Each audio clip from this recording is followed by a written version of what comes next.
You see that? That was weird. That was weird. You missed it, but there was a strange door phenomenon. Hold on a minute. That's right, the door was closed. I don't know. I need to go downstairs for a moment.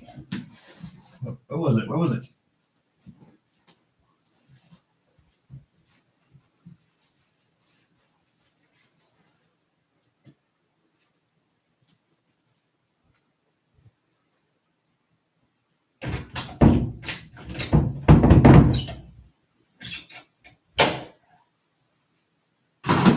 Wait. What was that? What was that? I saw that. Oh. I heard that. I don't know what that is. Maybe my guardian angel's having a bit of fun or something. I don't know. Whatever it is. Anyway. Welcome to the show. All right. Might as well tell everyone of my presence. Because we have a lot of topics to cover today, don't we? Don't we? All right. Hopefully someone will arrive. Someone will arrive. It ought to be the way that they should be. Anyway.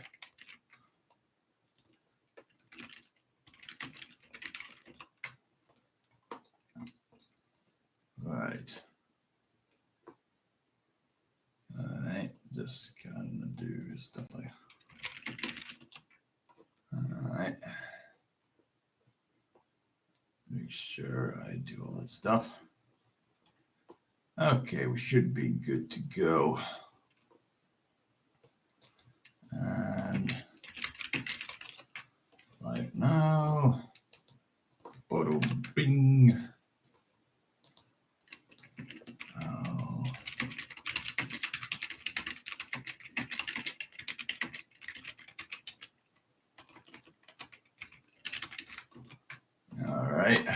We should be good to go. All right, so I've got about an hour's worth of spare time, and on this nice summery day, which I could be using to just spend outdoors, maybe if I had a higher enough budget, I could have just set this whole thing up outside. In fact, let me open a window.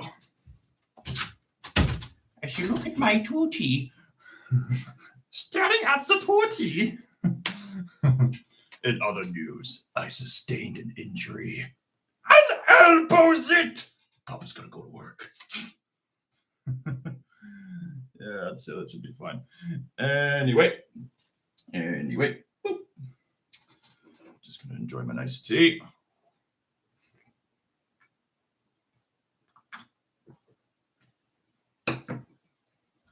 And let's get started with the topics at hand. So on today's live stream, I wanted to cover a wide range of topics because since the last time I did a live stream, a lot has happened. And I mean a lot. So for starters, Deadpool and Wolverine have done phenomenally well at the box office. And there's a good reason why compared to the failures of other MCU-related movies. Another big headline for this live stream is that the manga series My Hero Academia has come to a conclusion, and it's been met with a lot of controversy due to the choices that the author made, which is not going very well with fans. Not one bit. All right, just making sure that we're live. Yeah, we're live. And what else has been happening? The notorious Kathleen Kennedy has said that she'd retire, but wants to go out with a bang. As if. And what else have we got to cover today? The Borderlands movie and the Cape Crusader show. The success of Black Sun Wukong, the D23 announcements, and from other topics that I've mentioned in the description, which we will cover in due time. Maybe I should have done this an hour earlier just to get everybody here. Everybody's here. Thank you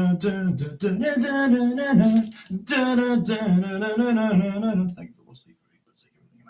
Oh.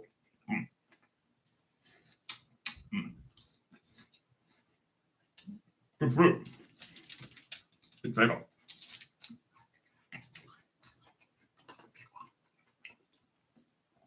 So, I suppose let's start off with the most recent news because I don't see many people around. Because I think some of the other topics are worth discussing with other people. I want to talk about the D23 announcements. All right. Just trying to concentrate on something. Oh, yes, getting up the D23 live stream, actually. D23. Right.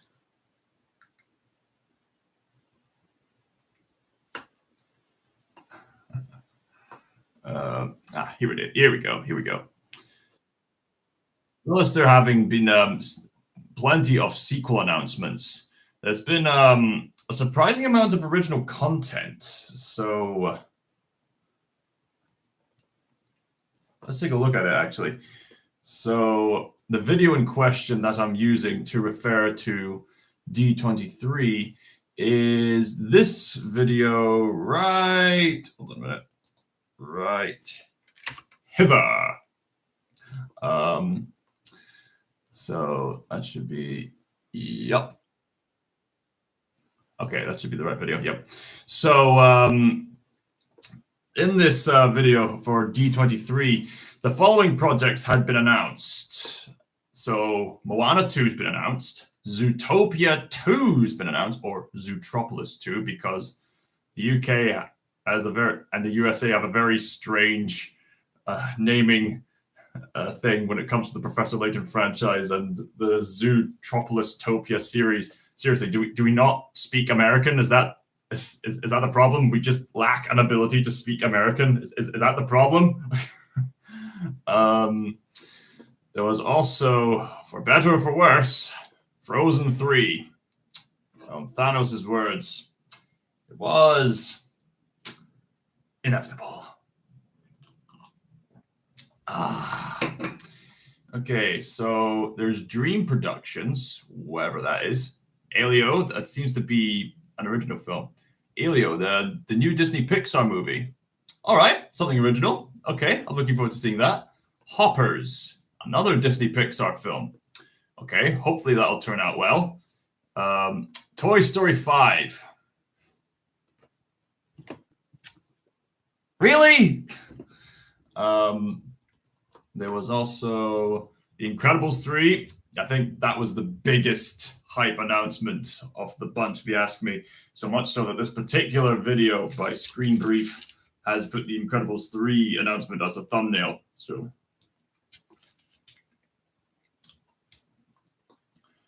the Star Wars content, there's the show that nobody cares about called Skeleton Crew, and then the show that many Star Wars fans care about, Andor Season 2. So that should be interesting to cover. Mandalorian and Grogu. Look, the first 2 seasons of The Mandalorian already had a fulfilling story in itself. What more story is there to tell? You don't need any more stories about Mandalorian and Grogu. It was a satisfying story with Season 1 and Season 2. But of course, they're going to find some way to keep putting that money in the wallet, for Pete's sake. Can't they just leave good stories in peace? Let's see. Marvel Studios. Ryan Reynolds was giving people a big thank you for watching Deadpool and Wolverine. We'll cover that.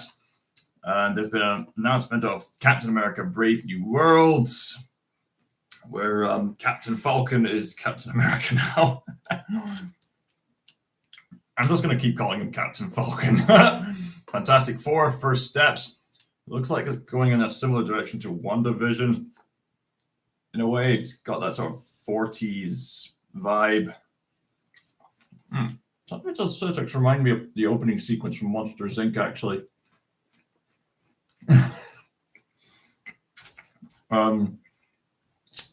Ironheart.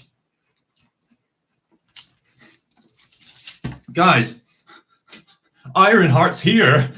Oh gosh, I'm bouncing with such enthusiasm. Oh, Ironheart. Oh, the fan favorite character, the one who will replace Tony Stark. Oh, Tony Stark's outdated now. We have the updated version.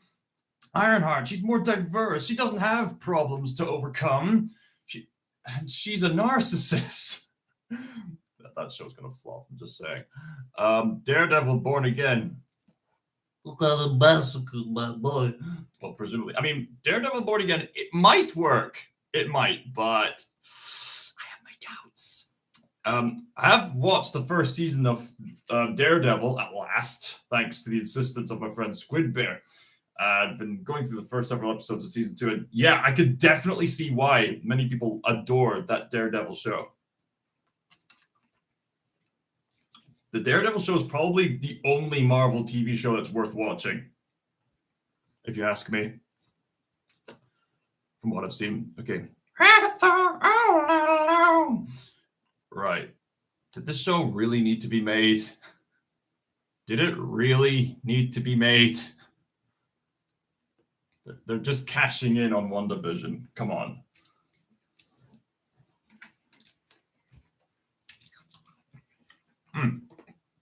Avatar.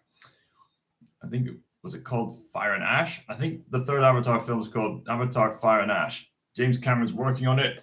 It's probably going to take him another decade to work on it. Hopefully, he can learn from his mistakes from previously, and hopefully he can make something that's really compelling. It's not that the previous Avatar movies were terrible. Far from it. The visuals are absolutely stunning, and those set pieces were great, but the stories in both of the movies are very one-dimensional. They don't have a lot of substance to them, with some exceptions. Although there are themes about family that are worth cherishing. My friend Malik has made a live stream about how Avatar 2 covers topics regarding family. You should check that out. In fact, I'll give you a link to that.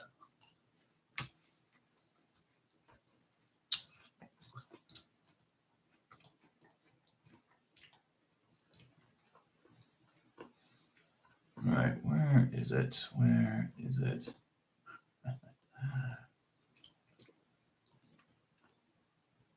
There it is.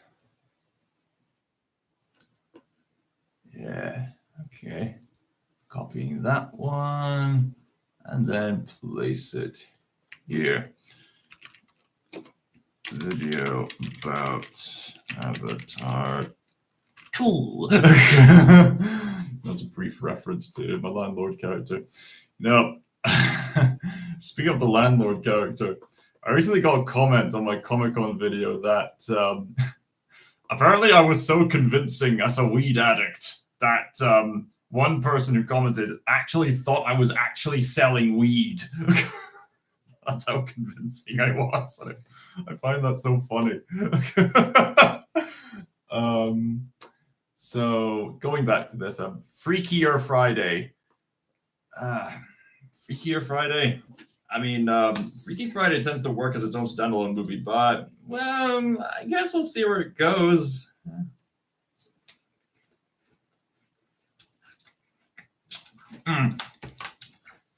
Live action Lilo and Stitch.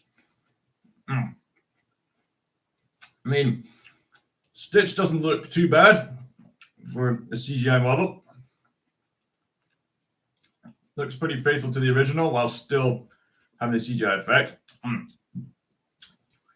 You know, I've noticed in supermarkets, there was a lot of merchandising for Stitch that's been going around lately. And I thought, oh, great, an appreciation for Lilo and Stitch. That's always cool. That's always going to bring people back to the good days of Disney.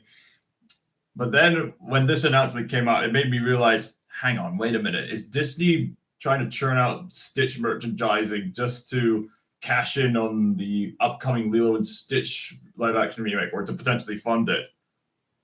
I mean, given the direction of the live-action remakes, that's kind of a scummy move, especially given that there's been a lot of higgledy-piggledy controversy regarding the live-action Lilo and Stitch, from what I've heard. So from what I've heard, there's going to be an actress who's actually Hawaiian, by the way, going to portray Nani.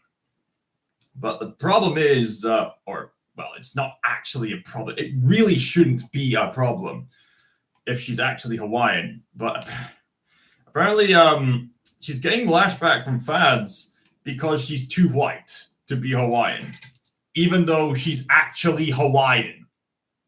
And here, these kind of fans who claim to be Disney fans and rage about on Twitter, the mask is off. They're completely showing their hypocritical stance. You're telling me it's okay for someone of Colombian descent to portray a princess who was described in a fairy tale with skin as white as snow, yet it's not okay for a Hawaiian who just so happens to have paler skin to not portray a Hawaiian. That's stupid. That is hypocritically stupid. I mean, something you'll notice in regards to like the Snow White trailer, if I went around Twitter announcing, spreading the word that that Brad Pitt would be portraying T'Challa from Black Panther, all the fans would be up in arms about it, and yet they've got no problems with someone of Colombian descent meant to be portraying this German princess who's meant to have skin as white as snow. Like, they have so many double standards, all in the name of DEI, diversity, equity, and inclusion. And something else I wanted to share, actually.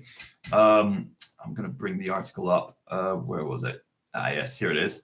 I was browsing on the internet, and I just so happened to come across this article, which proves that the mainstream media is finally catching on to the lesser quality and the bizarreness of the woke movies. So people are finally catching on. More and more people are waking up, which means we're doing good stuff.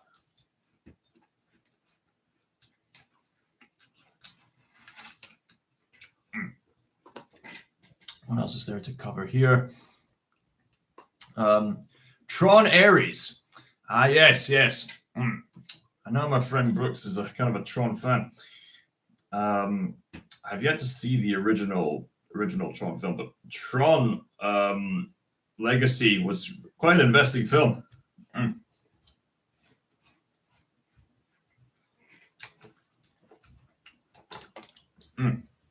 Quite an interesting, atmospheric kind of movie. A little bit deeper than one would expect when you watch it from an adult lens, especially when you realize the library that Jeff Bridges' character has.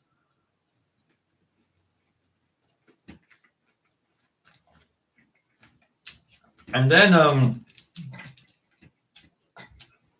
my friend Brooks introduced me to Tron Uprising, which the both of us were convinced was the predecessor to the animation style that we now see in Into the Spider-Verse and Puss in Boots: The Last Wish. If you get a chance to see it, do so. It's quite an investing show, actually. So Tron Ares. I don't know what kind of direction the sequel's going to go, but given the track record of modern Disney, I do not have a good feeling about this. Jared Leto's in it. Well, we'll see where it goes from there. Jeff Bridges without the announcement, so at least there's that. Fun fact, one character from the Tron series was also a character from Spec Ops: The Line. Anyway, last major announcement was Mufasa the Lion King, the prequel to, The Lion King. I mean, there's been stories like this told before in like children's books and even in like The Lion Guard, but there's even a few recurring problems with this. I mean, to their credit, they're learning now to add more expression to the animal characters. But now there's another problem. They claiming that Mufasa was an orphan.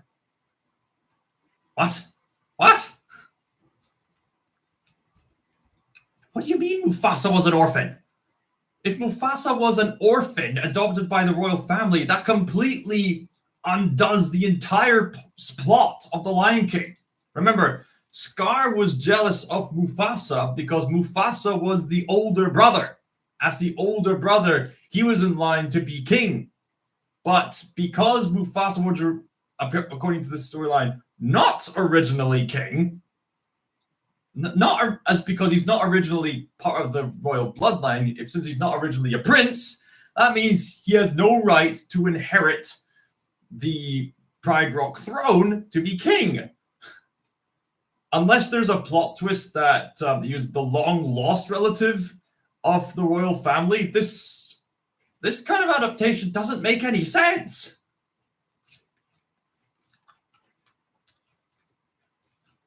It just doesn't.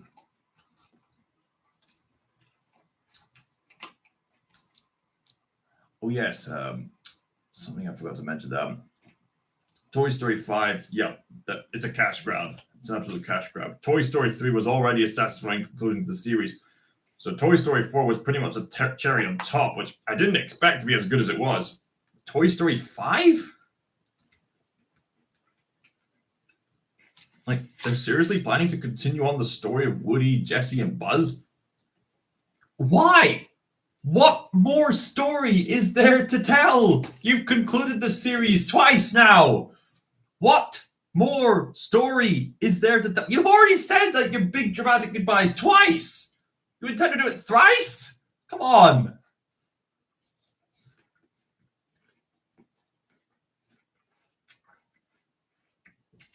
I mean, what more story is there to tell?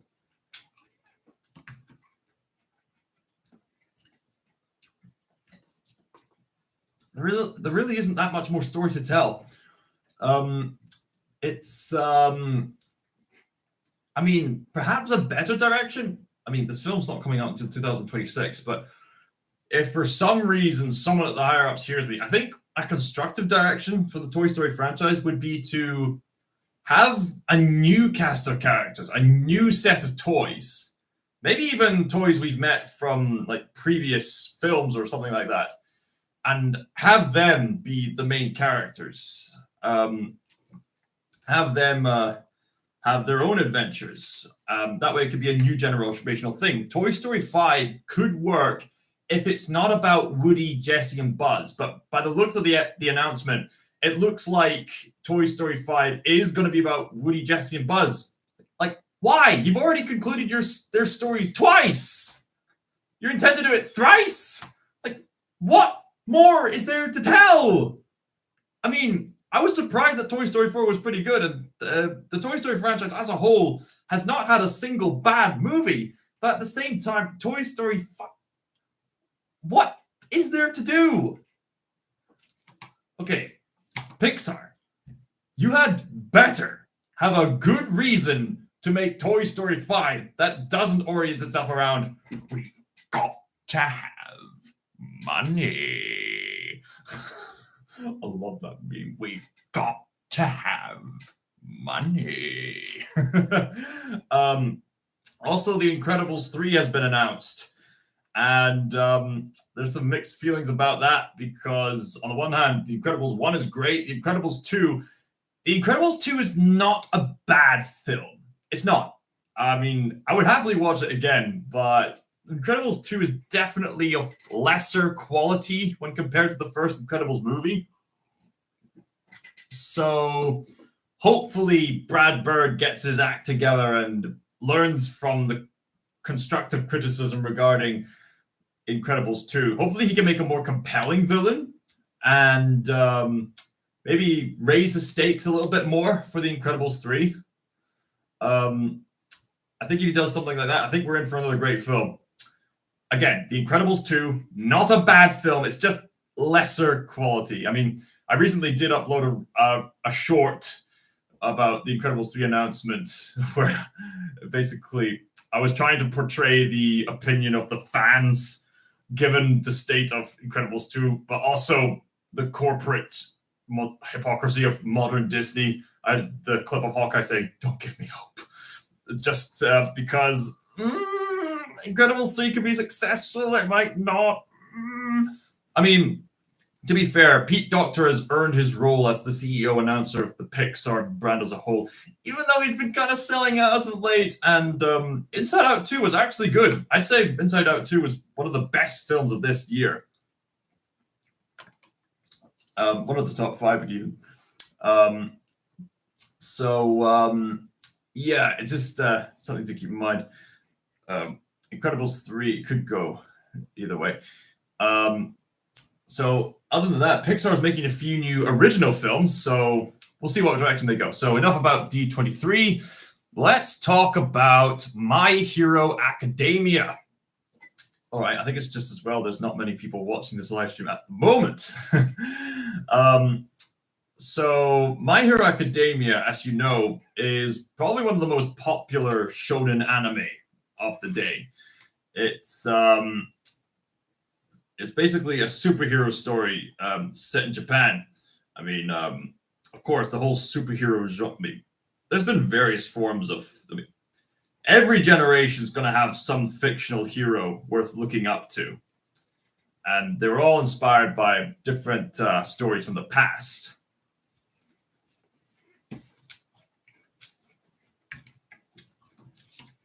The West set a trend for the superhero genre. And Japan decided to come on in and give their own few spins on the genre. They did it with the outright parody of the superhero genre with One Punch Man. And they did it with a superhero high school show called My Hero Academia. And for many years, My Hero Academia was one of the most beloved manga/anime franchises in the anime industry, really.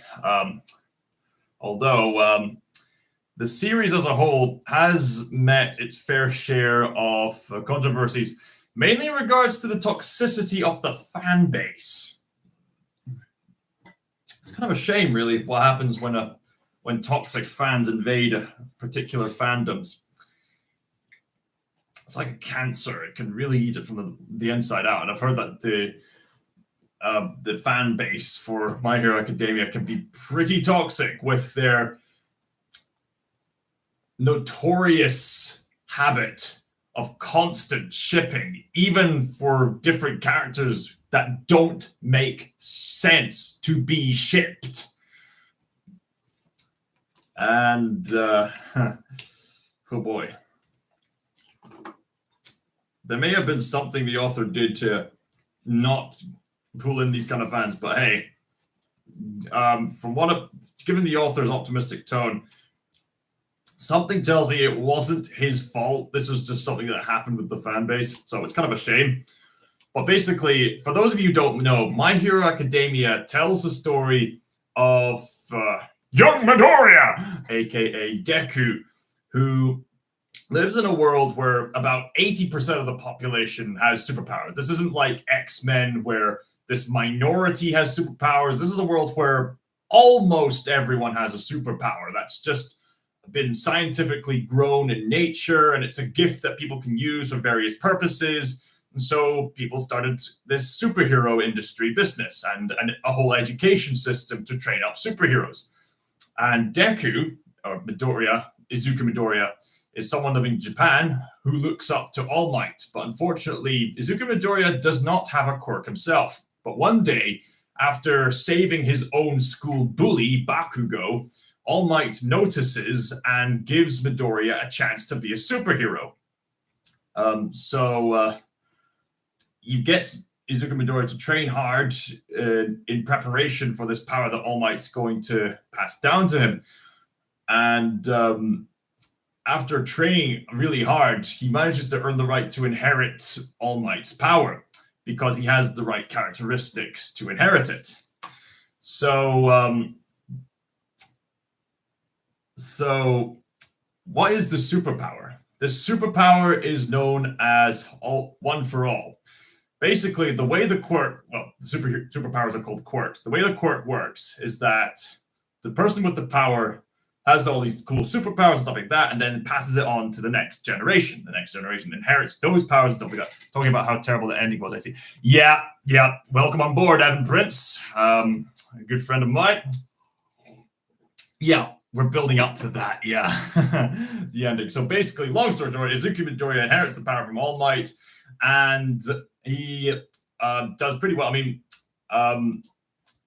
he goes through so many trials and tribulations, then over time wins the respect of the students. And by the time he joins the academy, so this new threat called One for All returns, as well as a whole league of villains who are not very subtle about the fact that they're villains.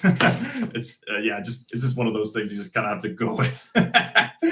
And so Deku has to train hard with his power, like Goku would have with his powers, and they have to stop One for All and all these villains. And Deku's tutor All Might makes a big sacrifice, and this whole series is full of big fights, big sacrifices, increasing friendships, redemption arcs. It's basically really is one of those classic shonen stories where action is front and center, and the story is mainly aimed towards the young boy demographic, mainly because shonen is aimed for young boys, but seinen is mainly aimed for young adult men. That's not to say it's only inclusive to them. I mean, anyone could go in and enjoy it. That's just the target market. That's hence the name. And so with My Hero Academia, something I really appreciate about that show, which me and my friend Squidbear were watching, is that Deku really worked as a protagonist because there was always something to overcome. Like, just when you think Deku's managed to reach a major step, there's always something else to overcome, and another hurdle, and another hurdle. And unlike so many phony protagonists from modern Hollywood these days, Deku legitimately struggles, and he's legitimately pushing himself to get to the top. And you can see him genuinely getting better and better. Like by when the series starts, like, he can't use his superpowers without nearly injuring himself to death. But as the series goes on, he's able to control it. I probably exaggerated the last thing, but you get the point. As the series goes on, he's able to better control it. He makes it. He reconciles with his school bully, as well as another rival, the prodigy Todoroki. Romance occurs, hence all the toxic shippers. Villains threaten the livelihood of everybody. And major spoiler alert, as Evan Prince has pointed out, yeah, we're going to talk about how terrible the ending is. So basically, it was an inspiring story about putting in the work and achieving things. Yeah, beyond our average dreams. Go beyond, plus ultra! Yeah. On doing that to say, actually, yeah, it was too good to be true is awful.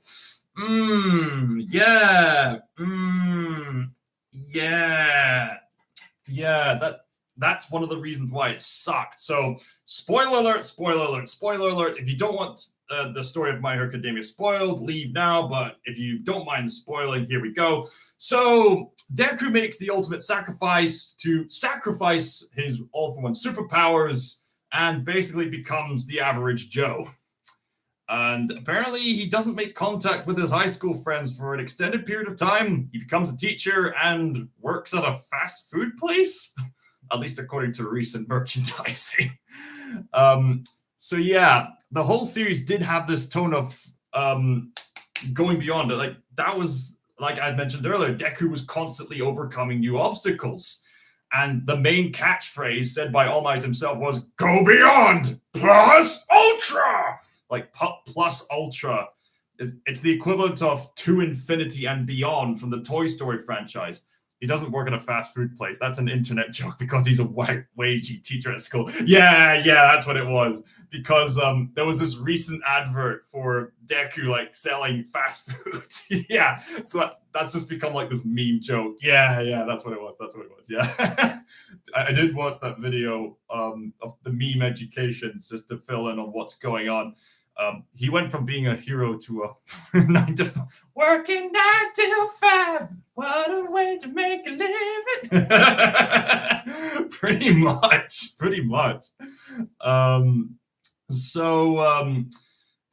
I mean, another thing that was quite disappointing about the story is the fact that he ditches contact with his friends for like such a long time.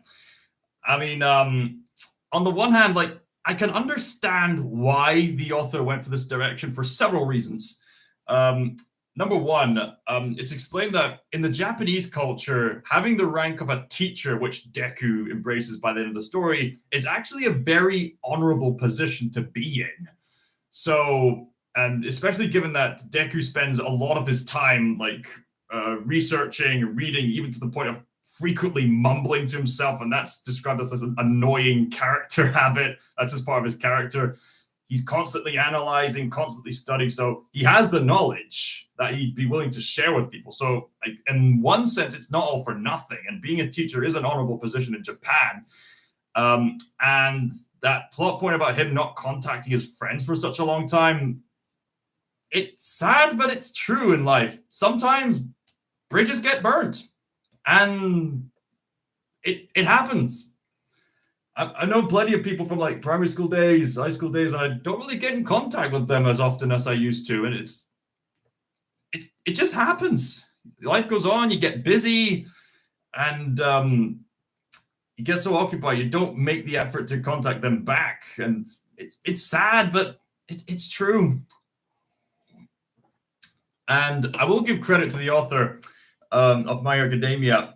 I think Deku losing his powers, I think that was in some ways planned in advance, because in the movie My Hero Academia Heroes Rising, the best My Hero Academia movie so far, apparently the ending of that movie was originally meant to be the climax of the whole of My Hero Academia.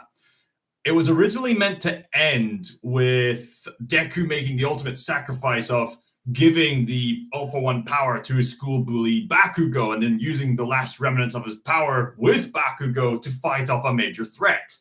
Apparently that was meant to be the original ending, but apparently that was scrapped to make way for the epic finale of Heroes Rising. Probably need to review that sometime. It was just such an epic moment.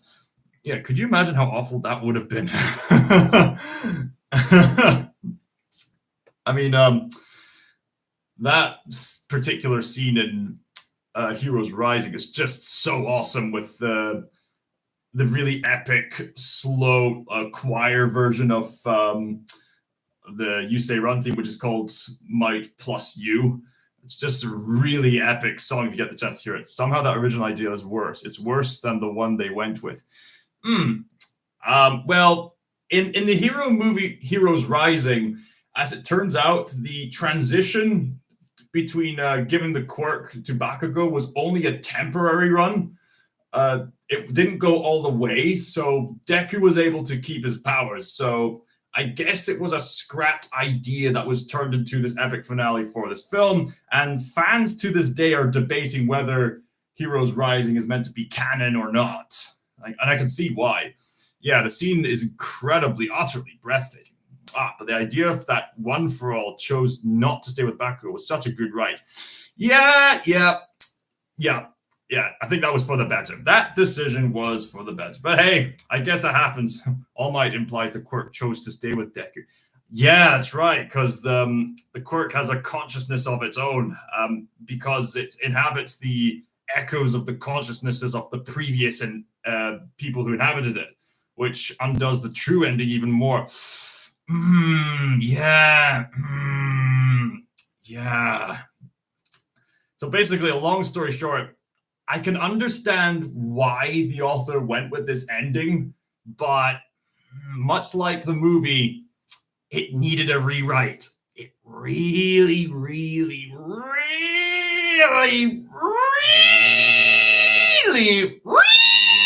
needed a rewrite. Double A. Tom Cruise has got to be in the list of most likable and kindest actors. The dude saved the closing ceremony. That's an excellent transition, Double A. So basically, my thoughts on the My Hero Academia ending. I understand why it's that way, but it needs a rewrite. Feel free to talk about in the comments below. That's a great transition, Double A. You're welcome for the Ratatouille review. So Tom Cruise managed to save the Olympics. Yeah. Bakugo having the quirk undermines half the series. Deku having a pure and true hero mentality was such a huge point of why he deserved one for all. Yeah, true. You surprised me. So I wanted to talk about the closing ceremony of the Olympics because you might recall in the previous live stream, I said that the opening ceremony was disappointing. Very, very disappointing and not very appropriate for families, which is surprising given that they had an entire Minion skit only to then skip to people in sexually explicit costumes. What? That was weird. Thankfully, the closing ceremony by comparison was much better. Mainly due to the fact that people were actually paying homage to the actual sports. From what I've seen from like the closing ceremony highlights, there was like something to do with like an alien or something like that. But the best part, undeniably, was Tom Cruise coming down like Top Gun Maverick kind of style. He just comes down on a wire and then takes the flag all the way to America. I was expecting Top Gun Maverick music to blow out when Tom Cruise came on, like,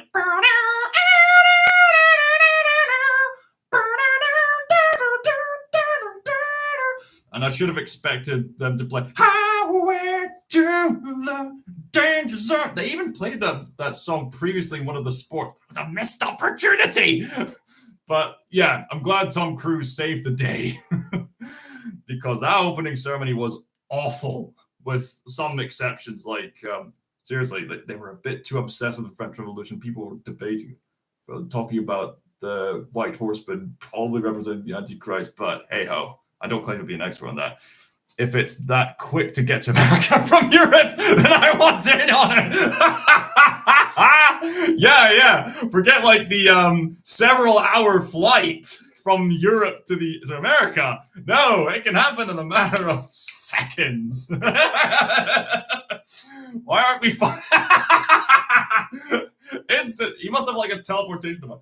Oh, I got it. They did it Muppet style. They traveled by map.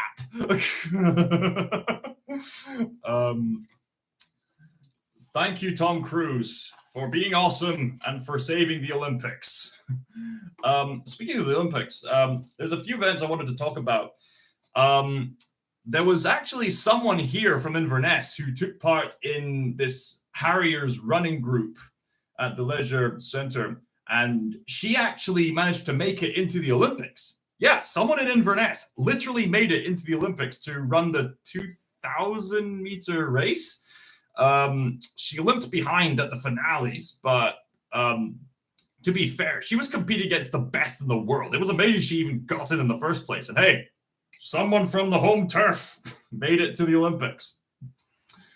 That's inspiring. I guess there's a few surprising Olympians here in Inverness. I mentioned in a previous live stream that I was literally nominated to carry the Olympic torch. Not to mention, I know someone else who lives in Davian who knows someone who was a Commonwealth judo silver medalist. Small world, apparently. Tom Cruise can not only change his face, he can now teleport. Maybe that was the plane that they were testing at the beginning of Top Gun Maverick, whether something could teleport or not. The other topics I wanted to cover. Let's see. My Academia. Let's see. There's a lot to cover. Let's see what to cover next. I already covered D23, covered My Academia, covered the Olympics, covered the main topics. But yeah, 2028 though, fair amount of time we had to wait. Every 4 years, it gives the competitors time to practice, time to prepare. That's just the way we roll. 2028, we get into Terminator year. Now, keep in mind, Blade Runner was set in 2018. Maybe there was some AI being built back then, but what else is there to cover? I suppose just the overall state of Hollywood in general. Speaking of Terminator and Tom Cruise, let's just briefly go over some recent failures of Hollywood recently. Back to the Future 2 and Blade Runner have already gone, but yeah. One minute. So, there's recently been a movie adaptation of Borderlands, this quirky Western-developed shooter series that's been known to have a zany sense of humor and a rusty, gritty atmosphere. I've heard that Borderlands 3 was not doing so well story-wise compared to previous installments, but the Borderlands movie, whew, it was bringing the Borderlands franchise down to new pits. Like, reestablishing the cliche that video game adaptations are not that good, which is such a shame because we had such good video game adaptations with the Sonic movie franchise, the Super Mario Brothers movie last year. Seriously, Jack Black, how can you go from Bowser to Claptrap? This very bad version of Claptrap that is so annoying. The Borderlands movie, I've been told, just don't bother watching it. It's boring. It's trying to be Guardians of the Galaxy, but it doesn't have the charm and the proper character development. It's the characters have been severely miscast, especially Cate Blanchett and Kevin Hart, and the plot is not very constructive. I heard a hint from Dave Cullen that the best way to write stories is to use therefore and but instead of and then. The Borderlands story is a very much and then this happened, and it's a very and then oriented story. So even though it heavily relies on action, it's a very shallow film, and don't bother watching it. Batman Caped Crusader. My days. This was a recent entry from Amazon Prime. Now, Amazon has been made to make good shows like Invincible, but unfortunately, they're getting a bad track record in these recent times. So recently, I think it was, if I'm not mistaken, J.J. Abrams teaming up with Matt Reeves, who made his own Batman movie in 2022, as well as Bruce Timm, the character designer of the original Batman animated series. They were collaborating to make Batman Caped Crusader, which was said to be this homage to the 1940s Batman. And so, the trailer looked good, and people got really excited. I thought, oh great, a more adult take on the Batman animated series? This would be amazing, this would be fantastic. But here's the thing, it wasn't. This was another case of manipulative advertising.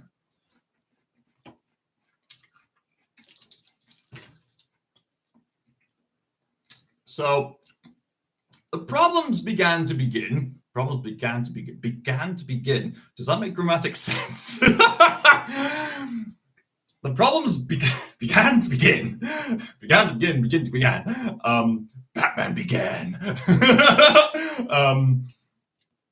It all began. The problem started when there was an image of Batman fighting Oswalda Penguin. It was at this moment that the fans knew that Batman Caped Crusader was going to suck. Although, to be fair, I think a female version of Penguin could have worked. It could have. I mean, I've seen several adaptations where characters were gender swapped, and they work just fine. I suppose it depends on the direction. But here's the thing: people have called this like this show like DEI, Caped Crusader. This whole DEI system is very hypocritical because on the one hand, it wants to be diverse, inclusive, and bring equality and bring awareness to all these minorities of people. I mean, that's not really a bad thing in and of itself, but the problem with DEI entertainment is that they're trying to force it into settings in a way that doesn't make any narrative sense. Like, take, for example, Rachel Zegler being cast as Snow White. In the original tale of Snow White is described as having skin as white as Snow, hence the name Snow White. And who did they cast to play the character? Rachel Zegler, because screw white people, we need more diverse representation. Even though Rachel Zegler is of Colombian descent, and it doesn't make any sense for the character she's been chosen to play. How long until we get Catman wearing latex? One of these days, my friend. One of these days. So, you see, that kind of woke hypocrisy, it is riddled all throughout Batman Caped Crusader. And given Bruce Timm's track record for not being a writer, but instead being a character designer, even though Bruce Timm has had an amazing reputation for Batman the Animated Series, it was not Bruce Timm who did the writing.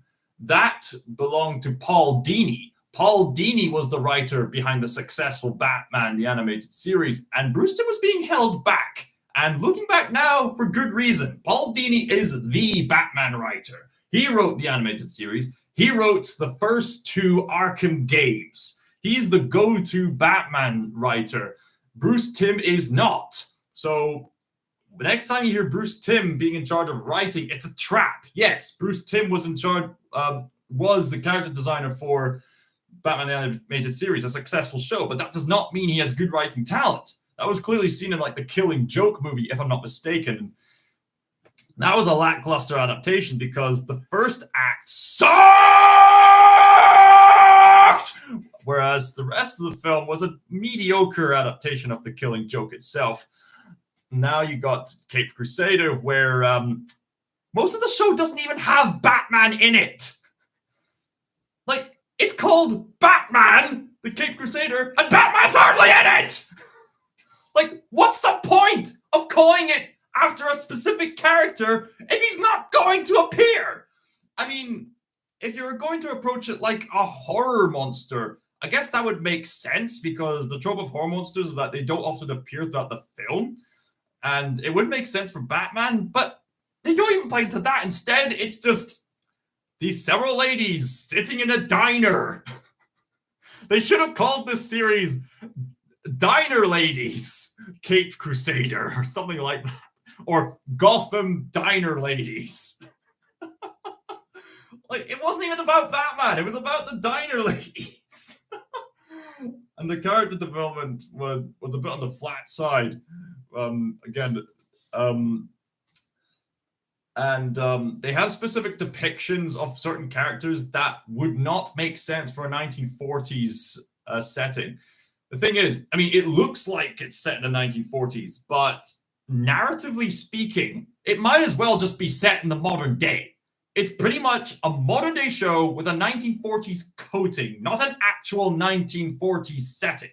You have some exceptions with the way Batman uses some of his gadgets, which are more appropriate to the time, and the fact that there's no internet can make for some fascinating drama. But again, it's not, Batman's hardly in it, even though the advertising implied otherwise. And they're, due to the curse of DEI, you get these depictions of characters that would not make sense to exist in that kind of setting in the 1940s. So you have women who have who are somewhat plump and fat, somewhat fat, even though fat women were not a commonality in the 1940s. You had events like the Great Depression and the lead up to World War II happening. Like, there was no time to be gluttonous. So how did Alfred get fat? How? Why is he fat? He's meant to be a butler. Fat inclusion. It doesn't make any sense. Look, I've got nothing against fat people. I've got nothing against people of these different cultures. The problem is the way that they're depicted in given settings. It doesn't make narrative sense. There was also, what else was there? I suppose there was also Oswald the Penguin. You got this sort of overweight woman who can somehow take on Batman. I mean, people were speculating before the show released, this version of Batman's going to be cool because he's going to have all that martial arts training from around the world. This is set in the 1940s where people lacked that kind of knowledge back then, which gives Batman a tactical advantage, making him a scarier opponent to criminals. That'd be great. So how did Oswald the Penguin fight off Batman? Who's like, I mean, on the one hand, they're trying to tell about the show, but they're putting it in a setting in which it doesn't make sense. I mean, the criticism would have been less so if this was just set in the modern day, but it's meant to be set in the 1940s, so it doesn't make any sense. So, do you recommend? No! Okay, to be fair, there are some moments in the Batman Caped Crusader show which I've heard actually do work just fine. Whenever it actually focuses on Batman going up against opponents like Catwoman or Two-Face and stuff like that, the show actually does work. But other than that, no, it's probably not worth the investment. Okay, what else is there to cover? So we covered Borderlands, we covered Caped Crusader. Speaking of Hollywood, Penguin was never a credible threat to Batman, though, physically, so does it matter that much? Yeah, I guess that's fair. Penguin relied more on his henchmen and whatever gimmick his umbrella provided. Yeah, I suppose that's a fair assessment.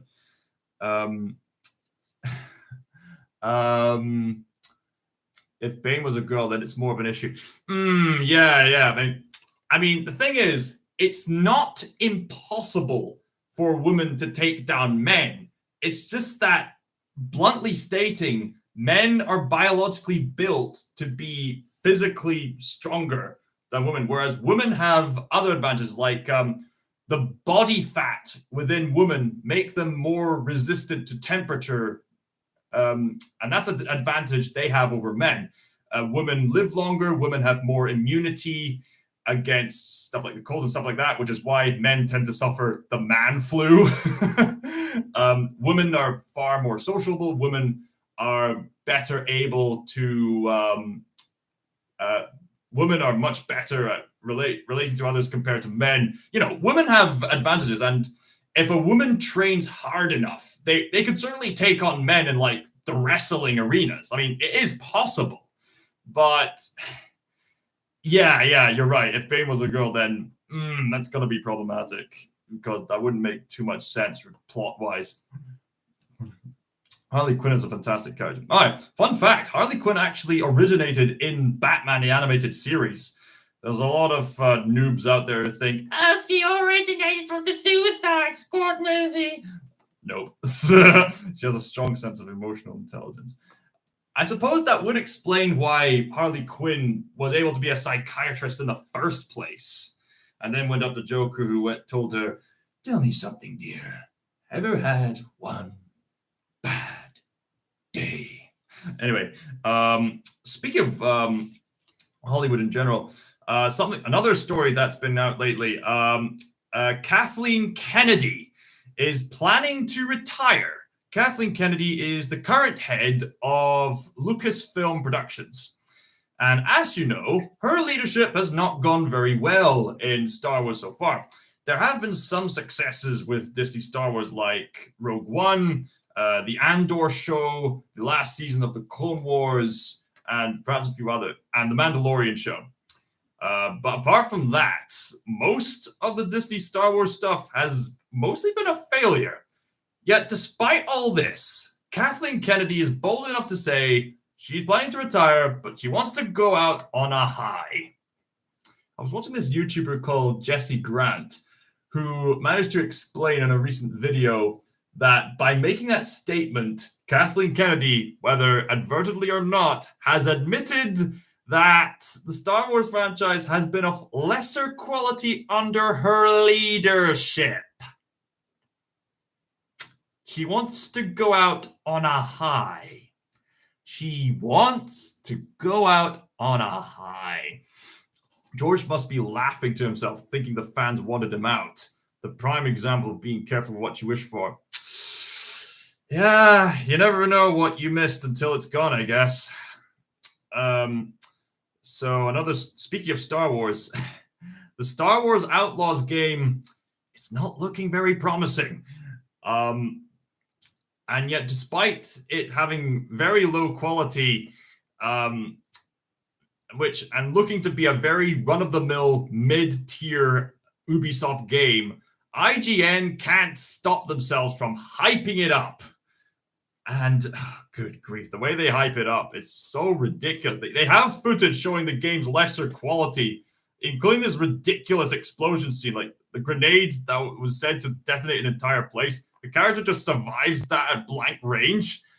Like, yeah, this is definitely going to be of lesser quality. Are you going to discuss Toy Story 5? Toy Story 5. Toy Story 5? I mean, maybe, but Toy Story 5, I already discussed that earlier in the live stream. What else is there to cover? So Star Wars Outlaws is not looking to be a great game. However, Black Song Wukong apparently is. And Black Song Wukong has actually overtly rejected the influence of the woke crowd. So despite people on social media scolding Black Song Wukong game, we all know the reason why they're scolding the game. It's not for anything of lesser quality in the game itself. It's because they don't agree with political opinions. Oh, for Pete's sakes. Enough of the politics! Like, these silly people on social media, everything they see is just through a political lens. But they never enjoy something for its entertainment worth. They have no sense of fun. And it's rather depressing. Like, can't we just lighten up and just get along already? Let's just enjoy something for once. Let's see. Speaking of having fun, a recent game called Super Mario Jamboree looks like fun. I really need to invest in a Nintendo Switch sometime. Everything is political.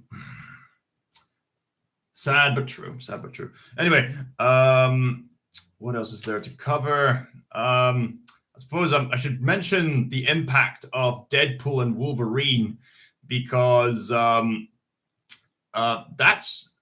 film has recently been very successful at the box office compared to other MCU entries, which is strange because there was such marketing for stuff like the Eternals and Miss Marvel, and yet they flopped. Why? Because they had the hypocritical woke trends as well as the lesser quality narratives.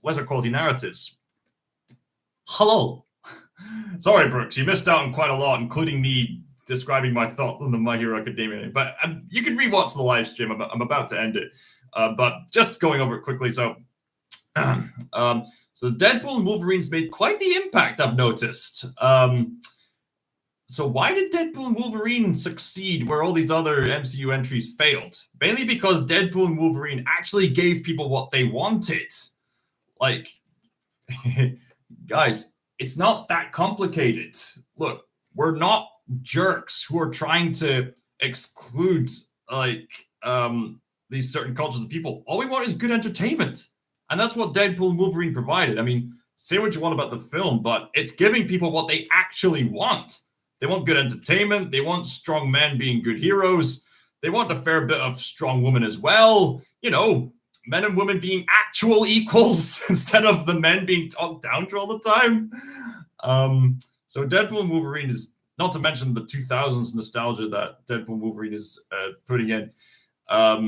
So yeah, it's no wonder it's succeeding. Another topic to go over very quickly. Shadow the Hedgehog's getting his own anime, apparently. So that should be interesting to see. I'll be looking forward to seeing that if it has the sort of edginess that I'm hoping it's going to have, not to mention the good quality animation, which I'm hoping it will have. Let's see, what else is there to cover? Oh, yeah. My friend Jarf from the Evan Prince server has recently told us, and I think I'm morally obligated to raise awareness of this, that the composer Hans Zimmer has admitted to something. Thank God. So he's admitted that the soundtracks are getting better. He still takes the revenue, however. Right. So Jarf has been spreading word about this controversy regarding the music industry. brought up something from the Vanity Fair magazine. It was something about the fact that Hans Zimmer and other composers like him presumably take credit away from these other composers, all for the sake of profit and stuff like that. So, yeah, pretty hypocritical stuff. But thankfully, Hans Zimmer has actually admitted this now. Let's see if I can actually get a link. Did he find a link? Where is it?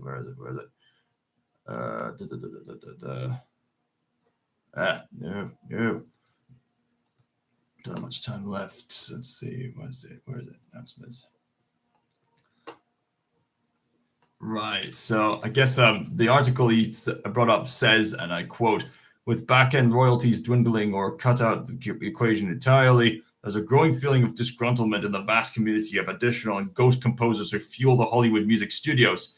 Zimmer's remote control studio is perhaps the most cited avatar of the hyper-collaborative system that has taken root in blockbuster focus Hollywood as deadlines tighten, pressures mount, and digital editing forces scorers to aim at moving targets. Scenes can be tweaked ad infinitum before reaching a picture lock. A website devoted to Zimmer credits the many collaborators who make up the remote control team. There are 66 composers, 74 co-composers, 28 arrangers, 72 additional arrangers, and 23 credited with additional music. 16 more people in various capacities round out the list, bringing the total to 279. If Zimmer can't get a cue right, one composer told me he had 60 people behind him willing to give it a shot.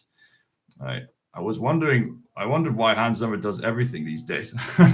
I mean, from what Jarf's told me, he's admitted this now, and the system is barely legal.